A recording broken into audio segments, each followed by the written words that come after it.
दोस्तों, डॉक्टर अशोक राय का अभिवादन स्वीकार करें। आज की हमारी एक विवेचना है थायराइड और पैराथायराइड के असंतुलन का पूरा विवरण, वो भी हिंदी में, जिसके कारण रोग विज्ञान, लक्षण और होम्योपैथिक उपचार,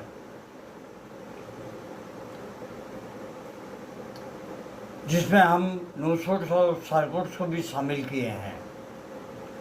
आप लोगों से हमारा ये अनुरोध है कि हमारी वीडियो को लाइक, शेयर और बेल आइकन को दबाना ना भूलें,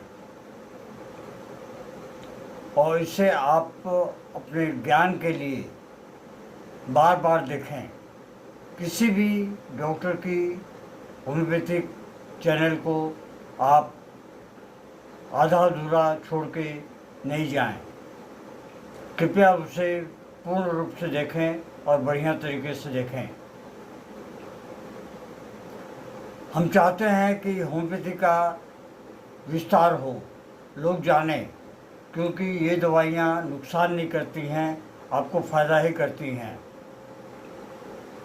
बशर्ते कि आप किसी योग्य होम्योपैथिक फिजिशियन से संपर्क में रहें।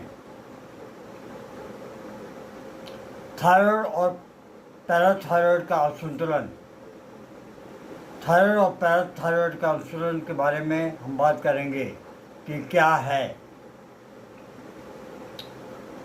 ये जो है गला, नेक के सामने स्थित एक तितली जैसी ग्रंथि है जो T3 ट्राईआयोडोथायरोनिन और T4 थायरोक्सिन नामक हार्मोन बनाती है। ये मेटाबॉलिज्म, वजन, ऊर्जा और मानसिक स्वास्थ्य को नियंत्रित करती है। पैराथायराइड ग्लैंड क्या है? ये छोटी छोटी 4 ग्रंथियाँ होती हैं जो थायराइड के पीछे होती हैं। इसे हम पैराथायराइड PTH हार्मोन कहते हैं, जो कि पैराथायराइड हार्मोन बनाती है। शरीर में कैल्शियम और फास्फोरस के संतुलन को बनाए रखने में इसका बहुत बड़ा योगदान है। आइए हम देखते हैं कि कारण क्या हैं। थायराइड इम्बैलेंस के कारण क्या हैं? ऑटो इम्यून रोग, ग्रेव्स डिजीज, हाशिमोटो थायराइडाइटिस, ये इसके इम्बैलेंस के कारण हैं। इसके अलावा आयोडीन की कमी या अधिकता, दवाओं का दुष्प्रभाव, तनाव और जीवन शैली का खराब होना, थायराइड की गांठ या कैंसर, इसके कारण भी ये इम्बैलेंस हो सकती है। पैराथायराइड इम्बैलेंस, इसके कारण क्या हैं?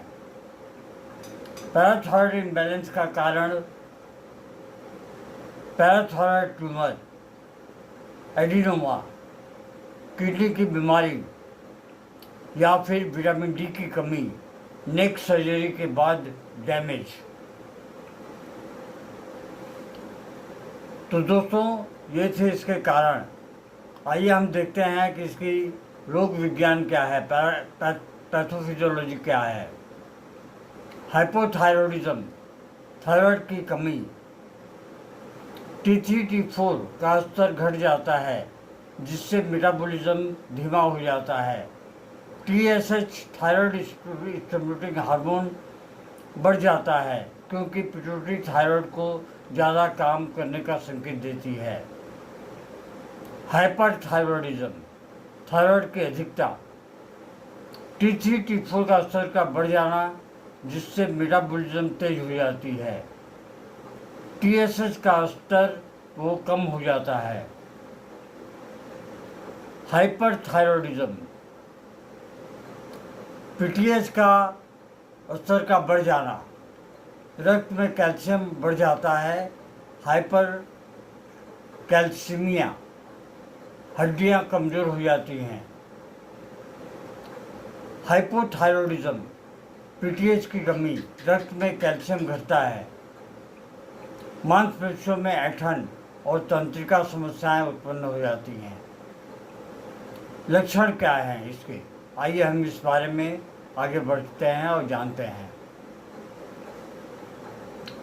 इसमें जो है वो बहुत ज़्यादा थकावट होती है, वजन का बढ़ना, ठंड का लगना, कब्ज, बाल का झड़ना, अवसाद, मानसिक धर्म अनियमित इसका होना। और आगे हम देखते हैं कि हाइपरथायरॉयडिज्म में क्या होता है। वजन का घटना, पसीना आना, घबराहट, हाथों में कपकपी,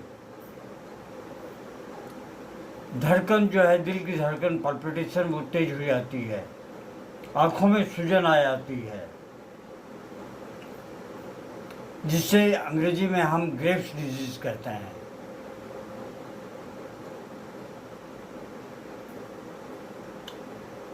हाइपर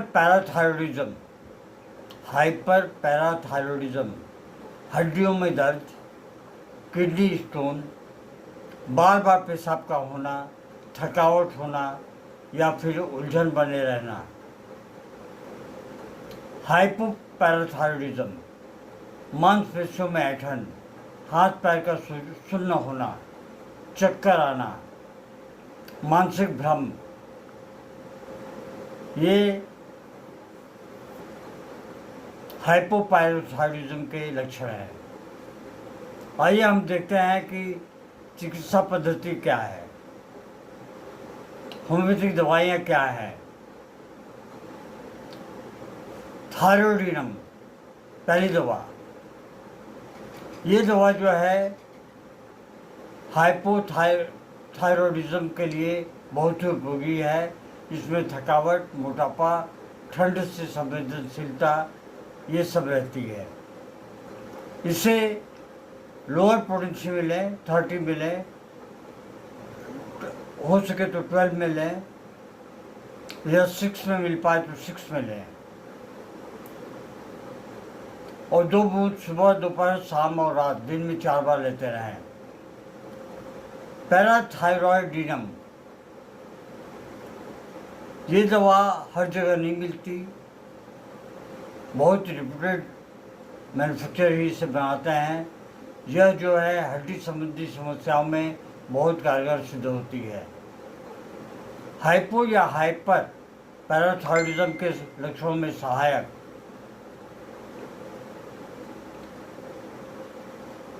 नोट्स में क्या है। नोट्स में हम देखते हैं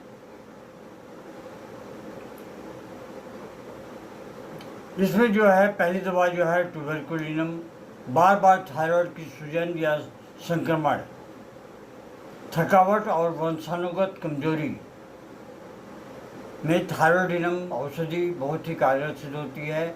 इससे हफ्ते में एक बार 200 की पोटेंसी में ले सकते हैं। मेडोरिनम हार्मोनल असंतुलन, विशेषकर महिलाओं में, चिड़चिड़ापन, जल्दी थक जाना, ऐसे अगर लक्षण हो तो मेडोरिनम औषधि आप 30 की पोटेंसी में लेकर इसे दिन में 3 से 4 बार ले सकते हैं। सोराइनम बहुत बड़ी दवा है हाइपोथायरॉयडिज्म के लिए। पुराने मामलों में ये बहुत ही कारगर सिद्ध होती है। चिपचिपा पसीना, बहुत ठंड लगना, पसीना जो है वो चिपचिपा होता है और बहुत ठंड लगती है। कुछ अन्य होम्योपैथिक दवाइयाँ भी हैं जो कि बहुत ही अच्छा कार्य करती हैं, जैसे कि कैलकेरिया कार्ब, मोटापा, डर, पसीना और आलस्य का बने रहना। ऐसे में कैलकेरिया कार्ब औषधि बहुत ही अच्छा कार्य करती है। इसे 12 की पोटेंसी में दिन में 3 से 4 बार लेते रहें। सिपिया मासिक धर्म की अनियमितता, महिलाओं में उदासी हमेशा बनी रहती है। ग्रेफाइटिस, मोटापा, कब्ज, त्वचा की समस्या अगर है तो ग्रेफाइटिस औषधि बहुत ही लाभकारी होती है। लाइकोपोडियम, गैस, भूख की कमी, आत्मविश्वास की कमी, ऐसे में आप लाइकोपोडियम औषधि 12 की पोटेंसी में दिन में 3 से 4 बार ले सकते हैं। या फिर 6 पोटेंसी में दिन में 3 से 4 बार ले सकते हैं। हाइपरथायरॉयडिज्म के लिए आयोडियम, अधिक भूख और तेजी से वजन का घटना, भूख का अधिक लगना और वजन का तेजी से घटना। स्पॉन्जियोटोस्टा, गले में सूजन और सूखी खांसी। लैकेसिस, गर्मी से परेशानी, बातूनी स्वभाव।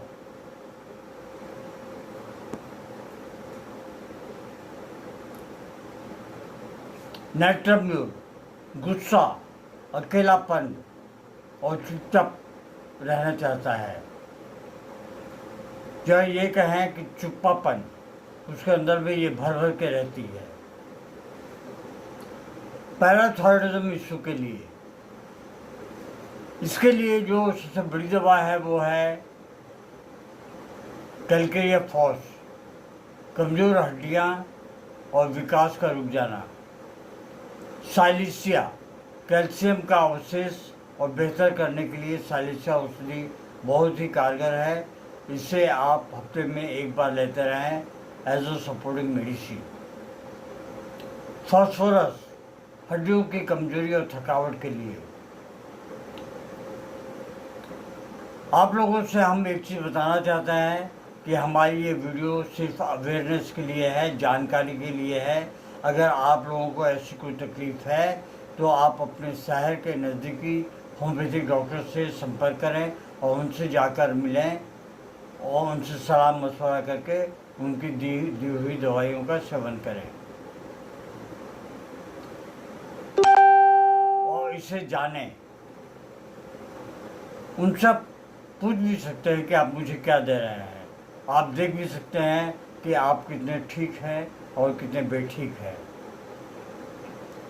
तो दोस्तों, आज के लिए बस इतना ही। मेरी वो बात ध्यान रखिएगा, वीडियो को शेयर, सब्सक्राइब और लाइक करना ना भूलें और बेल आइकन को दबाएं। जय हिंद, नमस्कार। Long live homeopathy, long live any man.